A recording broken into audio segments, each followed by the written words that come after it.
I'm Rita Chebet. Welcome on board. President William Ruto has championed for the collaboration of African countries in efforts to boost digital economy in the continent.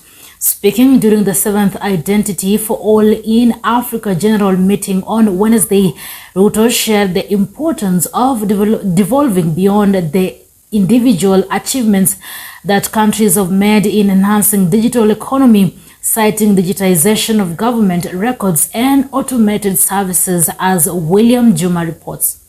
I am immensely delighted to be here, and on behalf of the people of Kenya, I extend a warm welcome to all our visitors from Africa and the rest of the world. President William Ruto on Wednesday chaired the ID4 African Conference in Nairobi. But let me say, on behalf of the government and people of Kenya, I wish to acknowledge the privilege it is for us to host the 7th ID Africa General Meeting, a conference with tremendous implications for effective and inclusive governance, efficient provision of public services based on accurate population, citizen data, and the advancement of fundamental rights and social justice. The latest innovation in digital registration technology began with Kenya committing to reintroduce smart cards by September 2023. Show and don't tell. Encourage wild ideas. Stay focused on the subject. Defer any judgment. Put all the ideas in the greenhouse and nurture them. No idea is a bad idea as a designer, so let's at least consider it if it's coming from your voice. Build on the ideas of the customer and be willing to quickly adapt. And of course, design is subjective and everyone can get very excited about it, so I try to encourage one conversation at a time. What do we learn from these? Well, of course, we find out the usual subjects of governance, little icons from crafts and textiles. This is the level of detail. These are the other visas, the spoonbill, the pygmy hippo, and the flamingo. The government hopes to make more than 5,000 services that were initially targeted for digitalization and easy access available on its e-citizen platform. I have been impressed by the latest identity management innovations on display, and I believe that they constitute a significant indicator of this exposition's transformative potential. Ruto said Kenya is among the earliest of its continent's peers to establish a policy framework for data protection, including comprehensive legislation and regulation to safeguard privacy and personal data. Kenya has established a strong track record of sound identity management practices anchored on a national population register that is underpinned by the maintenance of a shared fingerprint biometric system.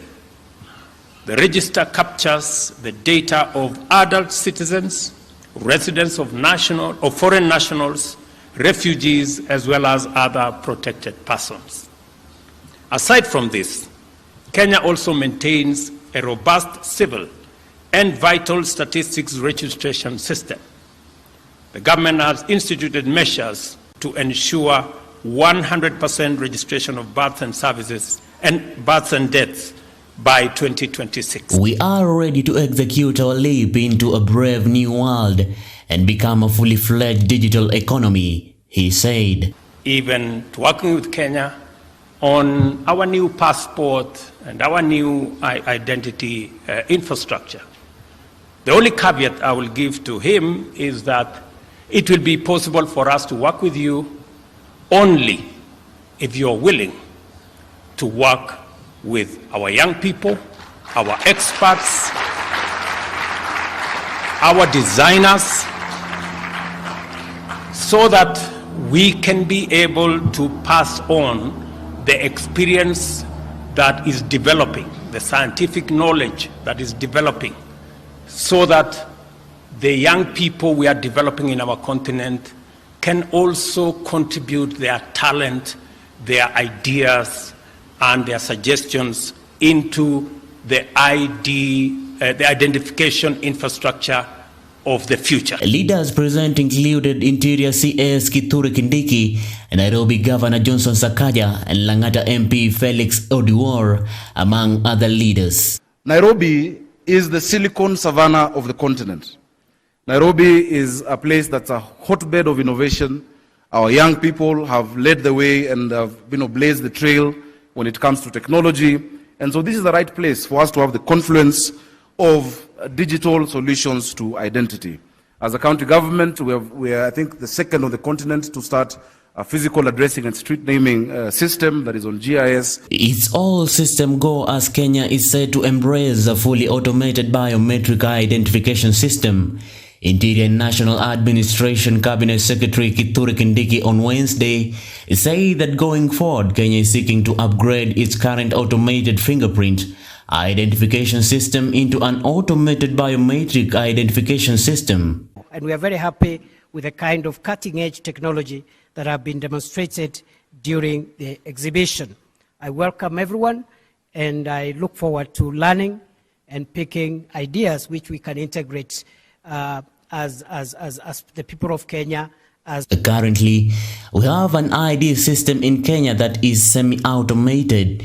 Going forward, we are looking to upgrading the automated fingerprint identification system, he said. We have an ID system in Kenya which is semi-automated. Part of it, there is a bit of automation, but quite minimal. Going forward, we are looking at upgrading our current automated fingerprint identification system, AFIS. The automated biometric identification system, according to the CS, will go beyond the fingerprint, involving the iris as well as facial recognition. Into a automated biometric identification system, which goes beyond the fingerprints and involves the iris and the iris, the fingerprints, as well as facial recognition. Kindiki also added that Kenya will move to an electronic ID with a machine-readable chip and QR code.